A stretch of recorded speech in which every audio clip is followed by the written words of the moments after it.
జై Gurudeva Datta. Welcome to Om Datta channel. Thank you very much for watching this channel videos. జై గురుదత్త. జై గురుదేవ దత్త. అవధూత చింతన శ్రీ గురుదేవ దత్త స్వామి మహారాజుకి జై. దత్తబంధులందరికీ నమస్కారం అండి. మనము శ్రీ గురుదత్త ప్రభుల గురించి ఎవరికి తెలియని సమాచారములో భాగంగా మరియు నా అనుభవంలో భాగంగా ఈ వీడియోలు చేసుకొని ఓం దత్త ఛానల్లో పోస్ట్ చేసుకుంటాం కదండి. అందులో భాగంగా ఈరోజు వీడియో అండి. జై గురుదత్త, శ్రీ గురుదత్త. మనము శ్రీ గురుదత్త ప్రభులు పూర్ణ పరబ్రహ్మ, పూర్ణ పరమాత్మ మరియు శ్రీ గురుదత్త ప్రభులు నిరాకార తత్వం. ఇది గుర్తుంచుకోవాలండి. గుర్తుంచుకొని అదే విధంగా నిర్గుణ పాదుకలు పట్టుకొని ముందుకు వెళ్ళే ప్రయత్నము 100% ప్రయత్న లోపం లేకుండా చెయ్యాలి. ఇది ప్రతి ఒక్క ఆత్మ యొక్క కర్తవ్యం. కాబట్టి నేను కూడా పరమాత్మని కెళ్ళి విడివడిన, అతని నుండి విడివడిన ఒక ఆత్మని కాబట్టి, జీవాత్మని కాబట్టి మీకు నేను తెలియజేస్తున్నాను. ఎందుకనగా మీరు కూడా దత్తబంధులు మరియు ఆత్మబంధులు కాబట్టి. జై గురుదత్త, శ్రీ గురుదత్త. అయితే ఇందులో భాగంగా మనము ఎంత పెద్ద వీడియో ఉన్నది అని చూడకుండా మీరు ఫస్ట్ అందులో ఉన్న సారాంశం అంటే ఇంతకుముందు చెప్పిన వీడియోలో చెప్పిన కదండి, నేను సమయం చూసుకుంటూ వీడియో చేయడము నా పరిధిలో లేని విషయం అండి. జై గురుదత్త, శ్రీ గురుదత్త. ఇప్పుడు కూడా నాకు ఏది మాట్లాడాలో నాకు ఇన్ఫర్మేషన్ రాలే. ఇంకా నాకు అర్థం కూడా కావడం లేదు ఏం మాట్లాడాలనేది. ఇలా ఉంటుందండి శ్రీ గురుదత్త ప్రభుల జ్ఞానము, శ్రీ గురుదత్త ప్రభుల ఆశీర్వాదం ఇంత పెద్ద మొత్తంలో ఉంటుంది. ఆయనే మీకు ఇంతకుముందు వీడియోలో కూడా చాలా వీడియోలు చెప్పిన ఆయన అంటే శ్రీ గురుదత్త ప్రభులే. ఆయననే మనం చేయబట్టి నడిపిస్తారండి. అలా మనము సరెండర్ కావాలి. అంత పెద్ద మొత్తంలో మనం సమర్పణ భావంతో మెదిలడము అంటారా, ఉండడం అంటారా? అంటే ఉండడము అంటే ప్రవర్తన ఏదో వేరే నియమాల ప్రకారం పాటించుకుంటూ సత్ప్రవర్తనతో ఉండడం, అవన్నీ అవి తర్వాత విషయాలండి. ముందు మనస వాచ కర్మన మీరు రిలాక్స్గా శ్రీ గురుదత్త ప్రభులకు పూర్ణ పరబ్రహ్మ పరమాత్మ అయిన ఆ తండ్రికి మనము సరెండర్ అయి ఉన్నప్పుడే మనకు ఈ జ్ఞానము లభిస్తూ ఉంటుంది. లేని పక్షంలో చాలా కష్టం అండి. మీరు ఎంత దాన్ని అనకూడదు, ఆడంబరత్వం చూపెట్టుకుంటూ ఉంటే కాదండి. నిరాడంబరంగా ఉండడం నేర్చుకోవాలి. నిరాడంబరంగా అంటే మన భక్తిలో ఆడంబరత చూపెట్టుకొని చేయాల్సిన అవసరం లేదండి. నిరాడంబరంగానే ఉండడం నేర్చుకొని మనకు దాన్ని ఏమంటారంటే కొంతలో కొంత అంటే ఇప్పుడు దాన్ని ఏమంటారంటే చేసేది మనము ఇక్కడికి వచ్చి కర్మను మనము ఎన్నో జన్మల నుంచి, ఫస్ట్ జన్మల నుంచి ఎవరు ఎన్ని జన్మలు తీసుకున్నారో ఎవరికి తెలియదండి. అది చాలా గోప్యమైన విషయం. చెప్పేవాళ్ళు ఉన్నారు, యోగులు ఉన్నారు, చాలా మంది చెప్తారు.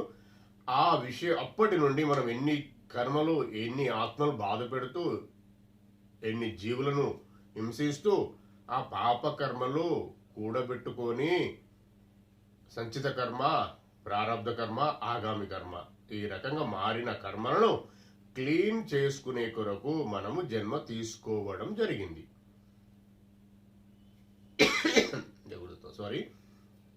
జన్మ తీసుకోవడం జరిగింది. ఇది సత్యం అండి. ఇందులో మనము ఇక్కడికి రావడం జరిగింది. దానిలో భాగం ఏంటంటే నేనేం చెప్పబోతున్నా అంటే, నేను మీకు ఏం అర్థం కావాలని చెప్పే ప్రయత్నం చేస్తున్నా అంటే, మనము చేసే దాంట్లో, మనము నిత్య కృత్యంలో కొంతలో కొంత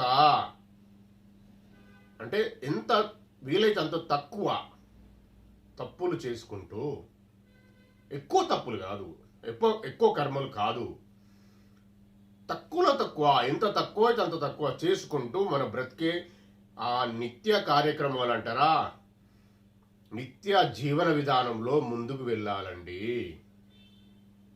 అది నాకు పూర్తిగా మీకు అర్థమవుతుంది లేదో మళ్ళీ నేను చెప్తా. ఎట్లా అంటే ఇప్పుడు ఇది ఆల్రెడీ చాలా వీడియోలో వినుంటారు మీరు, అయినా నేను చెప్పాలని నాకు తెలిసి గుర్తుకొచ్చింది, స్ఫురణకు వచ్చింది శ్రీ గురుదత్త దయతో కాబట్టి మీకు చెప్తున్నా. ఇప్పుడు కొంతలో కొంతనే చేయాలి అంటే అర్థం ఏంటిదంటే మాంసాహారం ఉంటుందండి. అంటే ఒక మేకని కానీ ఒక జీవిని మనం ఇట్లా కోస్తూ ఉంటే కొట్టుకుంటా ఉంటుంది, అది నెగిటివ్ ఎనర్జీ రిలీజ్ అవుతుంది. ఓకే, అయితే ఇందులో ఒక క్వశ్చన్ రావాలి. యాక్చువల్గా క్వశ్చన్ నేనే వేస్తా, ఆన్సర్ కూడా మీకు నేనే చెప్తా. అప్పుడు ఒక నెగిటివ్ ఎనర్జీ రిలీజ్ అవుతుంది, దాని కర్మను మనం అనుభవించాల్సిందే ఏదో జన్మల. దత్తార్పణం, జయ గురుదత్త. లేదు జ్ఞాన మార్గం నుండి శ్రీ గురుదత్త పాదుకలు పట్టుకొని ముందుకెళ్ళిన వారికి ఏదో రకంగా తొందరగా అయిపోతుంది, అది ఆయన ఇష్టం. ఓకే, అయితే దానిలో మరి బ్రతకాలంటే ఎట్లా? మరి మనం కూడా శరీరాన్ని కాపాడుకోవాలి కదా. ఎలా? ఆకుకూరలు వాటిలో కూడా జీవం ఉంటుంది కదా, అవి ఎట్లా? అది కూడా హింసనే, కానీ తక్కువ హింస. ఇప్పుడు ఒక చెట్టుకు ఫ్రూట్ ఉంటుందండి, ఒక ఫలం ఉంది, మామిడికాయ అనుకుందాం. ఆ మామిడికాయ తెంపుతా ఉంటే అది కుట్టుకోదు కదా, ఇట్లా మేకగా కొట్టుకున్నట్టు కొట్టుకోదు కదా. అట్లా ఆ విషయంలో కష్టమే, అక్కడ కూడా వస్తుంది కర్మ, పాపం అనేది అక్కడ కూడా తయారవుతుంది. కానీ తక్కువలో తక్కువ చేసే దాంట్లో తక్కువ మోతాదులో చేసుకొని ఎక్కువ మోతాదులో ఈ కర్మను క్లీన్ చేసుకునే మార్గాలు వెతకాలి. దానిలో మార్గమే శ్రీ గురుదత్త ప్రభుల యోగ మార్గము. దానినే ఇప్పుడు ఏదో మార్గాలు ఏదో చెప్తుండ్రు, యాక్చువల్గా విషయం అయితే అదే.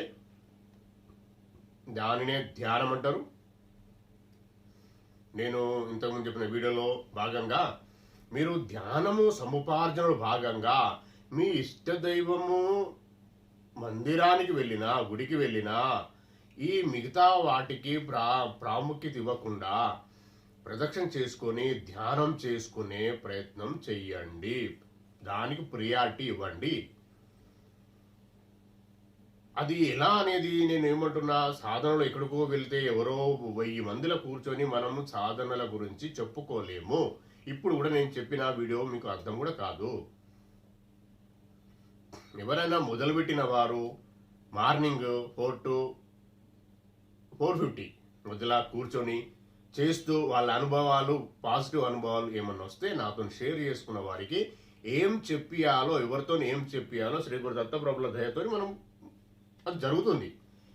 అలా జరుగుతూనే ఉంది, ఆల్రెడీ చాలా మంది జరుగుతుంది. అట్లా అందులో మీరు కూడా భాగస్వాములు కావాలంటే, అంటే మీరు కూడా అదే మార్గంలో, మార్గం ఒకటే అండి, పరమాత్మ ఒకడే, పరమాత్మ ఒకడే. మీకు మళ్ళీ చెప్తున్నా నేను, ముక్కోడి దేవతల స్వరూపం శ్రీ గురుదత్త ప్రభులు. ఆ ముక్కోడి దేవతలు ఉన్నారు, లేరని కాదు. ఆ ముక్కోడి దేవతలు వచ్చి ఇలా స్వశరీరంగా మీకు కనిపించి మాట్లాడరు, మీకేం మార్గదర్శనం చేయరు. గురువులే చేయాలి, ఎవరైనా సిద్ధ పురుషులు వచ్చి చేయాల్సి ఉంటుంది, లేదంటే అవధూతులు చేయాల్సి ఉంటుంది, యోగులు చేయాల్సి ఏముంటుంది. అంతేగాని వారు కాంతిపుంజం అండి, వారిని మనం చూడలేము, తట్టుకోదు మన శరీరం. మనం స్వశరీరంగా ఏ పవిత్ర ఆత్మను చూడలేము. పవిత్ర ఆత్మ అనొచ్చు, దేవతలు అనొచ్చు, చూడలేరు. ఆత్మ ఒకటే ధ్యానంలో చూడగలుగుతుంది.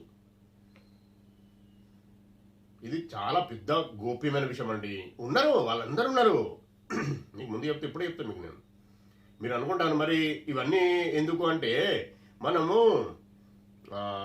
ఇంతకుముందు ఉన్న వీడియోలల్లో చూడండి, అందులో విషయం మొత్తం అంటే నేను చెప్పేది కాకుండా గ్రంథం ఉన్నది చదివి వినిపించాను నేను.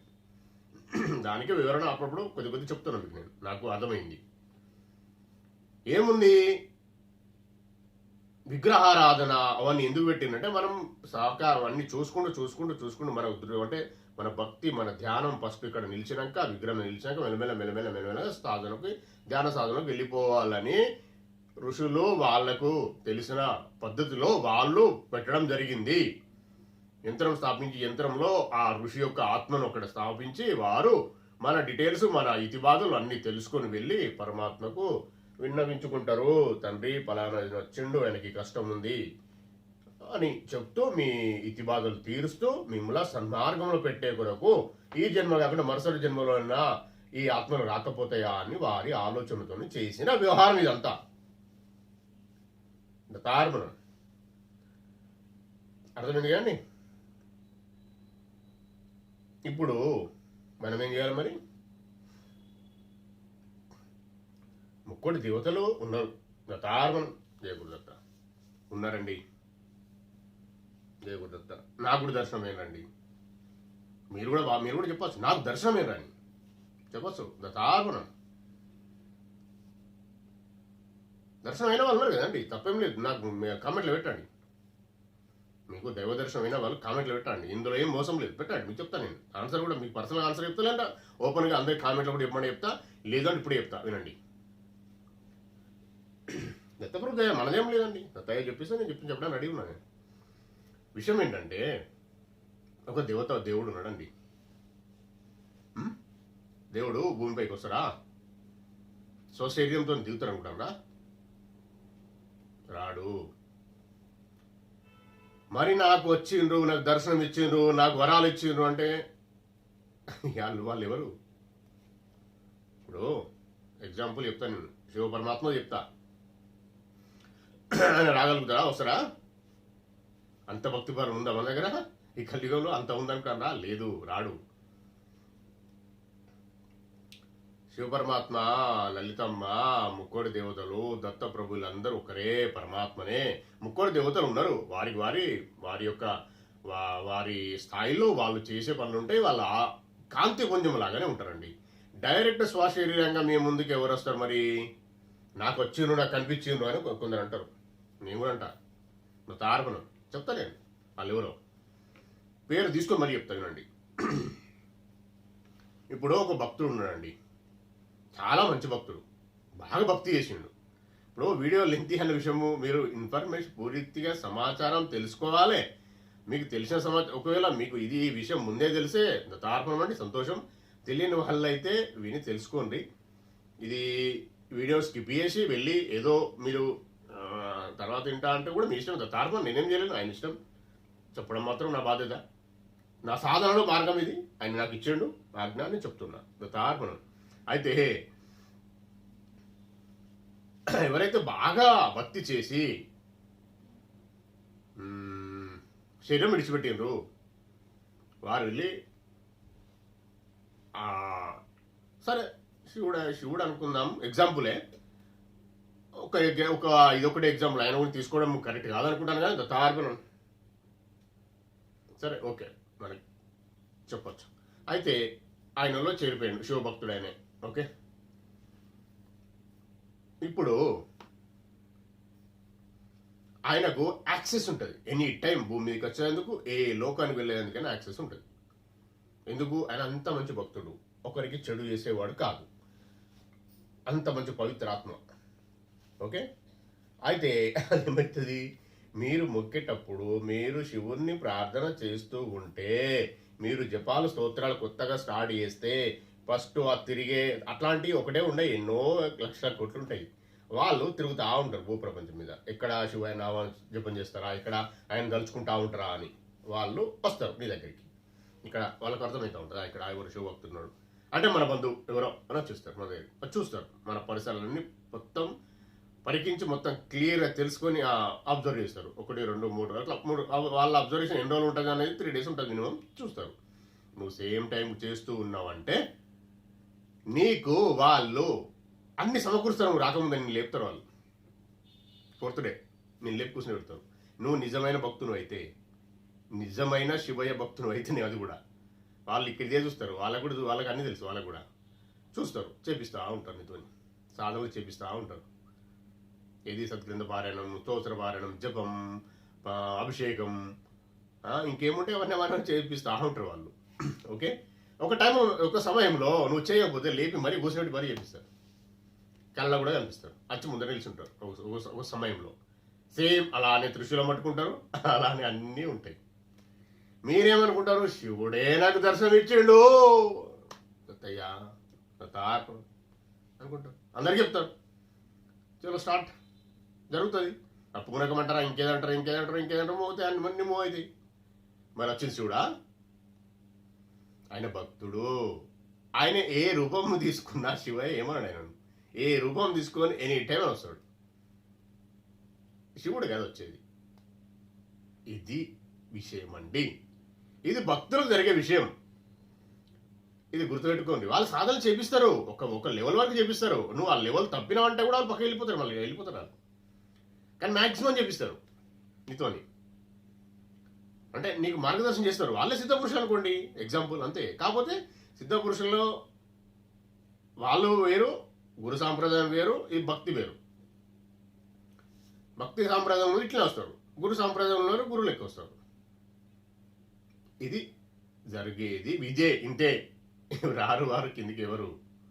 అది కాదది. నాకు దేవుడి దర్శనం ఇచ్చిన మనమో ఊగుతా ఉంటారు కొందరు, అదే కాదు అది. దానికి కూడా కారణం చెప్తాను నేను. అయితే నీకు మంచి మార్గం చూపిస్తారు వాళ్ళు. మార్గం తప్పితే మాత్రం వాళ్ళు కూడా పనిష్మెంట్ ఇస్తారు. అయితే ఇంకొక విషయం ఉంది. మరి నాకు వచ్చి వాళ్ళు వరాలు ఇచ్చి నా కష్టాలు కూడా తీర్చింది కదా అని అంటారు కొందరు. తార్పణం ఇక్కడ గుర్తుపెట్టుకోండి. తీరుస్తారు, వాళ్ళకు కూడా పవర్స్ ఉంటాయి, వాళ్ళ లిమిటేషన్స్ ఉంటుంది. ఎంత అనేది ఎంత పర్సంటేజ్ అని ఉంటుంది. చిన్న చిన్న కోరికలు చిన్న చిన్న ఏముంటే తీర్చేస్తారు వాళ్ళు. చిన్న చిన్న నీతి బాధలు ఉంటే తీర్చేస్తారు. మీకు ఇంకా భక్తి పెరుగుతుంది. పెద్దవి ఉన్నప్పుడు తీరలేని బాధలు పెద్దవి ఉన్నప్పుడు మాత్రం అక్కడికి మళ్ళీ వెళ్తారుగా పరమాత్మ ఆయన దగ్గరికి, శివ దగ్గరికి వెళ్ళినప్పుడు నీ మీద ప్రేమ వాళ్ళకుంటే, నీకు చూడలేకపోతే వాళ్ళు అప్పుడు చెప్తారు, నీ గురించి రికమెండ్ చేస్తారు. తండ్రి బాబు పరిచయం అవుతాడు చూడండి అని. అలా కూడా మంచి జరుగుతుంది. ఇవన్నీ ఇతి బాధలు తీర్చుకునే కొరకే అండి. సాధన మార్గంలో రావాలంటే గురు సాంప్రదాయమే కావాలి. శివయ్యకు కూడా భక్తులు ఉంటారండి, వారిది కూడా గురు సాంప్రదాయం ఉంటుంది.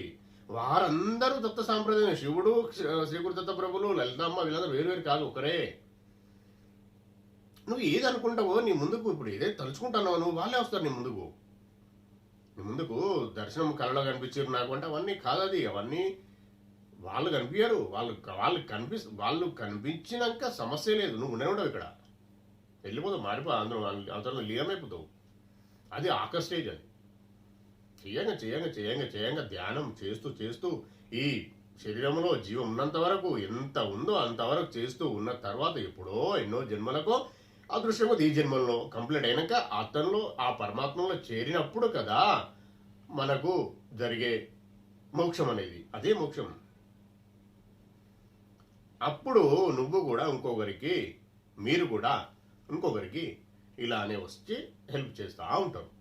ఇది మీ ఆజ్ఞ నా ఆజ్ఞ ఉండదు, ఆ పరమాత్మ ఆజ్ఞతోనే నడుస్తూ ఉంటుంది. ఇప్పుడు వచ్చిన సిద్ధ పురుషులు చాలా మంది ఉన్నారు, చాలా మంది యోగులు ఉన్నారు. నేను ఇంతకుముందు చెప్పిన వీడియోలో సాయిబాబా గారి గురించి చెప్తూ ఆయన ఎవరో తెలియదు, వాళ్ళు ఎట్టొచ్చినో తెలియదు. గజానన్ మహారాజ్ కానీ, అక్కలగూడ మహారాజ్ కానీ, ఇంకా చాలా మంది ఉన్నారు, అట్లాంటి వాళ్ళు ఉన్నారు. వీళ్ళు ఎక్కడికి వచ్చిన వీళ్ళు తల్లిదండ్రులు కూడా తెలియదు ఎవరికి, అవధూతలు అని చెప్పిన గుర్తుంది కదండి. వాళ్ళే వీళ్ళు. పరమాత్ముల్లో నేను బాగా చేసుకున్నా అండి దత్తప్రభు దేవల్ల, తార్పరం చాలా చేసుకున్నా. ఈ జన్మల్లో లీనమైపోయిన దత్తప్రభులో, పరమాత్మలో. నన్ను ఆయన ఇష్టం ఎలా అయినా వాడుకుంటాడు. మళ్ళీ రమ్మంటే మళ్ళీ రావాల్సిందే జన్మకు. మళ్ళీ వచ్చి అక్కడ ఉండి ఆ ఏరియా మొత్తం ఉద్ధరించు అంటే ఆ ఏరియా ఉద్ధరించాలి, ఆ ఏరియా క్లీన్ చేయాలి. క్లీన్ మీన్స్ అందరినీ ధ్యాన మార్గంలో నడిపి నువ్వు వచ్చి నీకు తెలుసు నువ్వు నడువు అంటే రావాల్సిందే. ఇది నేను చెప్పడం కాదు, ఇది సత్యం. ఇది మీకు తెలియాలంటే శ్రీపాద శ్రీవల్లభ సంపూర్ణ చరితామృతం తీసి చదవండి. అందులో శ్రీపాద శ్రీవల్లభ ప్రభు చెప్పిన వాక్యాల్లో ఇది కూడా ఉంటుంది. ఆయనలో లీనమైన ఇంత పెద్ద వ్యక్తి ఆయన మళ్ళీ రమ్మంటే జన్మకి రావాల్సిందే. ఆయన జగన్యంత, ఆయన ఎలా చేస్తే అలా ఆయన అనుకుంటే అయిపోతుంది అంతే.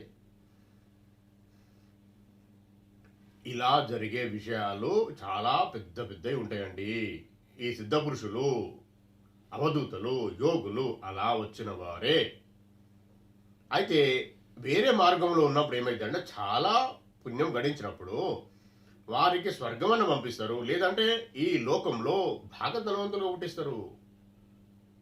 అంటే ధనవంతుల ఇండ్లలో పుట్టిస్తూ అన్ని సమకూరి పెద్ద మొత్తంలో 1,00,000 కోట్ల అలా ఆ లెవెల్లో పుట్టిస్తారు. అప్పుడు వారికి ధ్యానం చేసుకుని ఆలోచన రాదు, ఎంజాయ్ చేయాలని ఆలోచన వస్తూ ఉంటుంది. అది అది వేరే మార్గం. అప్పుడు నీకు సిద్ధపురుషులు కానీ ఎవరు కానీ ఇటు మొక్కాలి గుడికి వెళ్ళాలని ఆలోచన కూడా రాదండి వారికి. తార్మణం ఎవరికి హెల్ప్ చేయాలని ఆలోచన. పుణ్యం అనేది మళ్ళీ కర్మ కానీ పుణ్యం సంపాదించుకోవాలని కానీ ఎలాంటి మళ్ళీ దైవిక లక్షణాలు ఒక్కటి కూడా వాళ్ళకు ఉండదండి. చాలా చాలా రేర్. మళ్ళీ వారికి ఎవరైనా ఇంకా బాగా ఎక్కువ పుణ్యముల ఎవరి గురించి మనకు తెలియదు. ఈ రేంజ్లో ఇప్పుడు మనకు కొందరు కనిపిస్తారు కదండి, వాళ్ళకి పనిష్మెంట్లు అవుతూ ఉంటాయి, అయినా వారు అర్థం కాదు, వాళ్ళకు అర్థం కాదు. అదే మీరు వారి లెక్క పుణ్యం పట్టించిన వారు కాకుండా అదొక పద్ధతి ఉంటుందండి. దాన్ని మనము మనదే కాబట్టి మనం చెప్పరాదు. అంటే ఇట్లా పిన్ పాయింట్ చేసి మాట్లాడడం నాతో కాదు, నేను మాట్లాడా. అదే గురు సాంప్రదాయంలో, శ్రీ గురు దత్తప్రభుల సాంప్రదాయంలో, అది గురు సాంప్రదాయం అయితేనే ఆ సాంప్రదాయంలో అమ్మ లలితమ్మదైనా శివయ్యదైనా అందరూ ఒకటే, దత్తప్రభు సాంప్రదాయం వీళ్ళందరూ పరమాత్మ ఒకలే. ఆ సాంప్రదాయంలో మీరు వెళ్ళినప్పుడు, మీరు పుణ్యం పడించి వారిలో లీనమైనప్పుడు, సరే ఈ జన్మ కాలే, మళ్ళీ ఇంకో 2 జన్మలు బ్యాలెన్స్ ఉన్నాయి, ఇంకా చేసుకోవాలన్న విషయం అక్కడ క్లారిటీ వస్తుంది. మొత్తం డిస్కషన్ అంతా జరుగుతుంది. వెనక రిటర్న్ రాసు మనమే వస్తాం. అప్పుడు మీకు ఇంతకుముందు చెప్పిన వీడియోలో చాలా కొద్దిగా టచ్ చేసిన మీకు నేను, అప్పుడు చాలా పుణ్యవంతులైన ఇళ్లలో వారిని పుట్టిస్తాడు. వాళ్ళు పుట్టినప్పటి నుండే వాళ్ళ జ్ఞానము, మంచి సంస్కారము, దైవ జ్ఞానము అన్నీ అలవడతా ఉంటాయి. వాళ్ళు ఆ జన్మలో వరుస జన్మలో క్లియర్ అయిపోతుంది. అది గురు సాంప్రదాయములో మాత్రమే జరుగుతుంది. ఇది బాబాజీ అనే యోగి ఉన్నాడు, ఆయన సాంప్రదాయంలో ఇలా జరుగుతుంది. ఆయన కూడా దత్తప్రభు సాంప్రదాయమే. అయితే ఇప్పుడు ఒక జీవి మంచి పవిత్రాత్మ మంచి ధ్యానం చేసుకొని శ్రీ గురు దత్తప్రభు గురు సాంప్రదాయంలో వెళ్ళిపోయారు. ఆయన జీవి ఎటెళ్ళింది, ఎటొచ్చింది, ఎక్కడేం చేసుకోవాలి, మళ్ళీ జన్మ ఎక్కడ తీసుకోవాలి, ఏ కుటుంబం అయితే, ఏ గర్భం అయితే ఈయనను ఉద్ధరించబడుతుంది, మొత్తం పక్కకుండి చూసుకుంటాడండి. మనకు తెలియదు, మొత్తం ఆయనే చూసుకుంటాడు. చూసుకొని మళ్ళీ నేను కంప్లీట్గా ఉద్ధరిస్తాడు. ఇది జరుగుతుంది, 100% జరుగుతుంది. మీకు ఇంకా విషయాలు ఏమైనా ఇంకా నిగూఢమైన విషయాలు తెలుసుకోవాలనుకుంటే ఒక యోగి ఆత్మకథ అని బుక్ ఉంటుంది, అది చదవండి. బాబాజీ వాళ్ళ సాంప్రదాయంలో ఉంది ఆ బుక్. అది బాబాజీ గారు ఎవరో కాదు, దత్తప్రభు శిష్యుడు, దత్తప్రభు సాంప్రదాయమే. అలా ఉంటుందండి. అవన్నీ వాళ్ళు విడిచిపెట్టరు గురువులు. మళ్ళీ తీసుకొచ్చి మళ్ళీ కూర్చుని పెడతారు మిమ్మల్ని అదే స్థానంలో కూర్చుని మళ్ళీ సాధనలు చేపిస్తారు. అంటే ఇంకా బ్యాలెన్స్ కంటిన్యూ చేస్తూ ఉంటారు, అయిపోయేదాకా కంటిన్యూ చేస్తారు. అదే వేరే సాంప్రదాయంలో మీకు డైరెక్ట్ పుణ్యం ఇచ్చేస్తారు, ప్యాకేజ్ ఇక తీసుకోకు, ఎంజాయ్ చేయని చేస్తారు. మళ్ళీ ఎంజాయ్ చేసుకొని ఖర్చు చేసుకుంటాం, మళ్ళీ కింద పడిపోతాం, మళ్ళీ ఫస్ట్ నుంచి వెళ్ళి రావాలి. ఇప్పుడు కొందరు యూట్యూబ్ మీరు ఇంటర్వ్యూ లేదు, ఇంత మంచి వాళ్ళు ఉన్నారు, చాలా మంది మంచి మంచి విషయాలు చెప్పేవాళ్ళు కూడా ఉన్నారు, చాలా గొప్ప వాళ్ళు కూడా ఉన్నారు, చాలా గొప్ప వాళ్ళు. మీరు వాళ్ళ పేరు నేను తీయడము మీరు ఎత్తుకోండి, మీరు కూడా ఎత్తుకాలే. మరి దాని ఏమన్నా రెడీమేడ్గా ఎవరండి, ఎత్తుకుతేనే అర్థమవుతుంది. అయితే వారు చెప్పిండ్రు ఇప్పుడు ఎవరైతే ఇప్పుడు మార్కెట్లో కానీ సొసైటీలో కానీ పెద్ద మొత్తం లక్షల కోట్లు సంపాదించుకొని చాలా మందిని బాధపెట్టి చాలా ఆత్మలను కష్టపెట్టి వారి సొమ్మంతా తీసుకొని లక్షల కోట్లు పోగు చేసుకునేవారు ఉన్నారు కదండి. వారు ఎవరైనా కానివ్వండి, వాళ్ళ పేరు మనకు చెప్పాల్సిన అవసరం మనకు లేదు, నేను మీరు అబ్జర్వ్ చేయండి. అది కూడా మీరు అది కూడా తెలుసుకోవాలి. మీరు అది కూడా తెలుసుకొని దాని గురించి కూడా మీరు నేను చెప్పే విషయాలు బేరీజు వేసుకోండి, కంపేర్ చేసుకోండి. వారికి నెక్స్ట్ జన్మ వాళ్ళు ఎవరో మీకు మ్యాక్సిమం తెలుసుకోవాలి మీరే. నెక్స్ట్ జన్మ అతనికి పెండల పురుగై పుడతాడటండి అని చెప్పేసిండు ఆయన, చాలా పెద్ద యోగి. నేను ఏమంటున్నా, నేను వెతకడము ఆపలేదండి, మీకు చెప్తూ ఉన్నా అంటే ఇప్పుడు ఏదో చెప్తున్నంత మాత్రాన నా వెతకడము ఇంకా నా తెలుసుకోవడం నాదేం ఆగలేదు. నా జ్ఞాన సముపార్జన భాగంగా నేను ముందుకు వెళ్తూనే ఉన్నా. జ్ఞానం సంపాదించుకోవాలి అన్నది అదంతే, ఒకసారి స్టార్ట్ అయితే ఓపెన్ మన ఆత్మజ్ఞానము తలుపులు తెరుచుకునే వస్తూనే ఉంటాయి, వెళ్తూనే ఉంటాం, మనం వెతుకుతూనే ఉంటాం. నిత్య విద్యార్థి లాగానే ఉండాలి. అది నేనున్నా అండి, దత్తప్రభు దేవరణ. ఆ పెద్ద వ్యక్తి ఎవరు అన్న విషయం మీరు వెతకాలి. అన్ని కోట్లు లక్షల కోట్లు పట్టుకునేది కూడా కదా. నెక్స్ట్ జన్మలో పెండలు పురుగా పుడతాడట. అంటే మళ్ళీ స్టార్ట్ 84 లక్షల జీవరాశులు అది ఉంది కదండి, అవన్నీ కంప్లీట్ చేసుకుని రావాలి. ఏముందండి, ఏమొస్తుంది? సరే ఉన్నాయి వాళ్ళ దగ్గర, వాళ్ళకి 10 పూటలు తింటారు వాళ్ళేమన్నా. ఈ శరీరముకు ఎంత ఆహారం కావాలో అంత తీసుకొని సాధన చెయ్యాలి అని చెప్పిండు. తినే కొరకు బతుకమని చెప్పలే, బతికే కొరకు తినాలే. అంటే శరీరం అంటే ఉండేందుకు, శరీరం నిలబడేందుకు తినాలి అంతే. ఇవన్నీ నా ప్రాక్టికల్ అండి, అనుభవాలండి ఇవన్నీ. మీరు నాది ఇంకా రాండా నా స్టోరీ తర్వాత చెప్తాను మీకు నేను. అవన్నీ ప్రాక్టికల్ నాది. శరీరము నిలబడే కొరకే తినాలంతే, తినే కొరకు బతకడం కాదు. ఎవరినో ముంచే కొరకు ఏమో చేసి ఎవరినో బాధ పెట్టే కొరకు కాదు. మనం వచ్చింది మనం సాధన చేసుకొని మనం ఉద్ధరించుకోవడానికి వచ్చినాం ఇక్కడికి. ఇంకా ఇంకా అదృష్టం ఉంటే ఇంకా చుట్టుపక్కల ఎవరైనా ఉద్ధరించాలి, అంతేగాని వాళ్ళది గుంజుకోవడానికి రాలే, వాళ్ళది గుంజుకోవడానికి రాలే. అది కర్మను, ఇంకా మనకు ఉన్న కర్మను కంప్లీట్ చేసుకునే కొరకు ఆ చెడు ఏదైతే అంటి ఉందో మన చేతులకు ఎక్కడనో అంటి ఉంటుంది. అది దాన్ని ఆ మలినాలను తీసుకొని పడేసే కొరకు, క్లీన్ చేసుకునే కొరకు, కరిగిచ్చే కొరకు మనం ఈ జన్మ తీసుకున్నాము. పరమాత్మను అడిగి పరమాత్మ దగ్గర రిటర్న్ ఇట్లా రాసుకొని వచ్చినాం. మన కూడా రాత మనకు తెలియదు, అలా వచ్చినాము మనము. అంతేగాని ఎవరినో చేద్దాము, ఎవరినో బాధ పెడదాము, ఇంకా ఏదో మాయల పడి అవిద్య ఆవహించింది అని, మాయలో పడినా అని, నేను ఇప్పుడే చనిపోను కదా, ఇంకా 10 సంవత్సరాలు ఉంటాయి కావచ్చు కదా, అప్పుడే బతకద్దా, నేను తినద్దా, నేను సంపాదించుకోవద్దా, నాకు అవకాశం వచ్చింది అంటే అంత తార్పణండి. అట్లా అంటే మనం ఏం చేయలేము కదండి. నువ్వెవరండి, మీరెవరు? మనం ఇక్కడికి వచ్చినప్పుడు ఆయనకు తెలియదా మనకి ఏం చేయాలనేది? నారు పోసినవాడు నీరు పోస్తారన్న విషయం అది అబద్ధమే, వర్డేం కాదండి. పెద్దలు చెప్పిన వాడు నిజమే, అది జరుగుతూ ఉంటుంది. ఆయన చూసుకుంటాడు. మనం ఎందుకండి, నువ్వు వచ్చిన పని ఏంటిది, ఆ పని చెయ్యి. సాధనలు చేసుకునేకి వచ్చినాం, కర్మను కడుక్కునే కొరేకి వచ్చినాం, అంతేగాని ఇంకేమో చేయాలని మాత్రం రాలేదండి. నేను మరీ చెప్తున్నా, మనము ఈ శరీరాన్ని ఎంత సుఖపెట్టినా, ఎంత చేసినా అది తాత్కాలికమే, కొంతసేపు కొంత సమయం వరకే ఉంటుంది. మళ్ళీ కావాలంటే తృప్తి కాదండి, కాని పనది. ఆత్మకు తెలుసు ఇది కాదు అని చెప్తూ ఉంటుంది. ఎవరికి? మీలో మీకే జరుగుతూ ఉంటుంది. అంతా అంతర్యుద్ధం అంటారు దాన్నే. మీరు అంతర్ముఖమై తెలుసుకున్నప్పుడు ఇంకా పర్ఫెక్ట్ మంచి జ్ఞానం వస్తుంది, లేదంటే ఫైటింగ్ జరుగుతూ ఉంటుంది. దీన్ని గుర్తెరగాలే, తెలుసుకోవాలి, అరే ఇది ఎట్లా అని. అంతేగాని మనము దాన్ని ఏమంటారంటే ఓవర్కమ్ చేసి దాన్ని ఒత్తి పెడితే, కంప్రెస్ చేస్తే కష్టమవుతుందండి. ఇప్పుడు 10 రోజులు జరిగే వచ్చే జ్ఞానం 15 రోజులు అవుతుంది. నేను రోజులో పెడుతున్నా దత్తార్పణం, నేను రోజులే అంటున్నా. ఇక తెలియదు నాకు, గంత గోప్యమైన విషయాలు ఏం తెలియవు. నేను రోజులు అని ఎంత ఈజీగా అంటున్నా అంటే, మన ఆత్మబంధులకు, దత్తబంధులకు తొందరగానే మంచి జరగాలనేది నా ఆలోచన, అంతే. అందుకే నేను ఎక్కువ చూసిన తక్కువలే మాట్లాడుతూ ఉంటా. నెగిటివ్ విషయాలు, మంచి విషయాలు మాత్రం ఎక్కువ మాట్లాడతా. 10 రోజులే కావాలి మీరు ఉద్ధరించబడాలి అంటున్నా నేను. అది మంచి విషయం కదండి. అసలు విషయం ఏంటిది? 10 జన్మలు పట్టచ్చు, 10 లక్షల జన్మలు పట్టచ్చు, మనకు తెలియదు. కానీ నేను మాత్రం అట్లా అంటున్నా. ఎందుకంటే మీకు చెప్పినా నేను వాక్శుద్ధి ఉంది, నాకు దత్తప్రభు అనుగ్రహంతో మాట్లాడుతున్నాను కదా. కాబట్టి ఎందుకు మన ద్వారా ఒకరికి మంచి జరగాలి. నా వీడియోస్ వింటుర్రు, ఆత్మజ్ఞానం శ్రీ గురు దత్తప్రభుల జ్ఞానం వింటుర్రు అంటే మీరు ఏదో జన్మలా మీకు నాకు ఏదో సంబంధం ఉంటుంది. శ్రీ గురు దత్తప్రభుల ఆశీర్వాదం ఏదో జన్మలో మీకు వచ్చి ఉంటుంది. దాన్ని సరే పక్క జరిగింది అనుకుందాం, మళ్ళీ తీసుకునే కొరకు ఆయనే మీకు నా ద్వారా చెప్పిస్తుండ్రు, మీరు వింటుర్రు.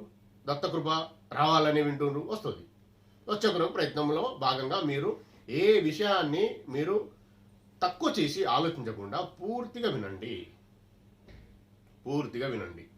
మీకు మళ్ళీ వచ్చే వీడియోలో ఈ కర్మలు ఎక్కడ దాక్కున్నాయి, ఎక్కడుంటాయి, అసలు ఎలా చేసుకోవాలి, ఈ సాధన అని మహేష్ చెప్తాడు. ఈయన వయసు అంత లేదు కదా అంటే, కాదండి, నాకున్నది 48 years. నాకు గడ్డము అన్ని పెంచుకుని ఉంటేనే కాదు, చాలా అనుభవం ఉంది. శ్రీ గురుదత్త ఇచ్చిన ఆశీర్వాదం ఉంది. నేను ఆయన పాదుకలు గట్టిగా పట్టుకున్నా అండి. కాబట్టే ఆయన నడిపిస్తుండు. నాకు చెప్పిన చేత కాకుండానే చేయగలుగుతున్నా అంటే ఆయన ఆజ్ఞతోనే. ఈ వీడియోలో ఇంతే అండి. మళ్ళీ వచ్చే వీడియోలో మనం కలుద్దాం. ఈ వీడియోలో శ్రీ గురుదత్త ప్రభులు పూర్ణ పరబ్రహ్మ పరమాత్మ అయిన శ్రీ గురుదత్త ప్రభులు ఇంత మంచి విషయాలు మనం డిస్కస్ చేసుకొని ఓం దత్త ఛానల్లో పోస్ట్ చేసుకునే అదృష్టాన్ని కల్పించినందుకు శ్రీ గురుదత్త ప్రభులకు కోటి కోటి కృతజ్ఞతలు, కోటి కోటి సాష్టాంగ దండ ప్రమాణాలండి. మీరు కూడా ప్రశాంతంగా విన్నారు, మీకు కూడా కృతజ్ఞతలు. దత్త దిగంబర శ్రీపాద వల్లభ దత్త దిగంబర